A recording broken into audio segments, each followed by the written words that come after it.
हनुमान बहुत शक्तिशाली हैं, लेकिन उनका पूजन इसलिए है कि वो विनम्र बहुत हैं। जब लक्ष्मण को मूर्छा आई और भगवान ने सोचा कि मेरा ये सबसे बड़ा संकट कौन हर सकता है, देखो भगवान सबके संकट हरते हैं, भगवान के जीवन पे संकट आया तो उन्होंने किसको पुकारा? उन्होंने हनुमान से कहा कि तुम जाओ और संजीवनी लेके आओ। तो जब आकाश में हनुमान चले तो सूरज निकला हुआ था। आकाश में तो सूरज होता ही है, दिन कभी डूबता नहीं है। हमारी माँ पृथ्वी हमें गोदी में लेकर हमारे पिता सूरज की ओर से पीठ कर लेती है। माँ को दोष दे नहीं सकते तो पिता को दोष देते हैं कि दिन डूब गया है। दिन कभी डूबता नहीं है, दिन तो निकला रहता है। सूर्य कभी अस्त नहीं होता। कैलाश भैया ने गाया, क्या बात है, क्या बात, क्या कभी अंबर में। तो बेटा सूरज कभी डूबता नहीं है। तो सूरज आकाश में मिला, और अगर सूरज इधर निकल जाता जहां लक्ष्मण लेटे हुए थे तो भगवान के जीवन का सबसे बड़ा संकट आ जाता। उनका भुजा जैसा भाई, जिसे वो अपनी भुजा कहते हैं दाहिनी, वो पृथ्वी छोड़ जाता और भगवान सहन न कर पाते। तो इतना बड़ा काम करने गए और कितने ताकतवर थे, पंचतत्वों में से एक पवन के बेटे हैं। सूरज से मिले तो उन्होंने कितनी विनम्रता से बात की। रवि भाई सूरज से बोले, हे सूरज इतना याद रहे संकट एक सूरज वंश पे है। ये नहीं कहा कि मैं तुम्हारे लिए प्रार्थना कर रहा हूं, तुम्हारा ही खानदान है ना, सूर्यवंशी राम का भाई परेशान है, तुम भी सूर्य हो तो आप ही के खानदान का काम करने जा रहा हूं। विनम्रता देखना आप कितने पोलाइट हैं, है ना।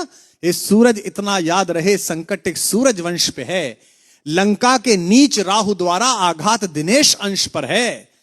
मेरे आने से पहले यदि किरणों का चमत्कार होगा तो सूर्यवंश में सूर्यदेव निश्चित ही अंधकार होगा। कितना प्यार से बोल रहे हैं देखो आप।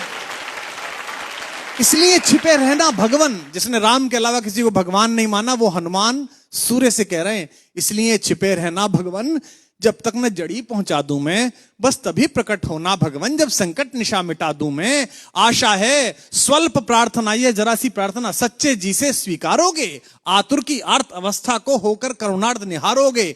8 लाइन की विनती के बाद धीमे से अपना विजिटिंग कार्ड दिया सूरज को। शक्ति पाना, यश पाना, लेकिन विनम्र रहना। आशा है स्वल्प प्रार्थना ये सच्चे जी से स्वीकारोगे, आतुर की आर्त अवस्था को होकर करुणार्थ निहारोगे। अन्यथा क्षमा करना दिनकर, अंजनी तने से पाला है, बचपन से जान रहे हो तुम हनुमत कितना मतवाला है।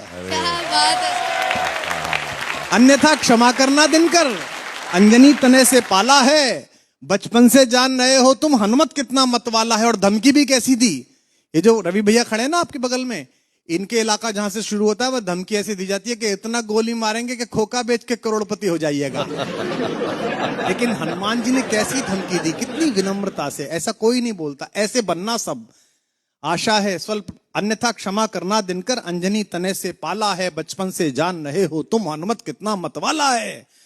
मुख में तुमको धर रखने का फिर वही क्रूर साधन होगा, बंदी मोचन तब होगा जब लक्ष्मण का दुख मोचन होगा। स्वर में स्वर भारत, शनिवार और रविवार सुबह 10 बजे ZTV और ZEE5 पर।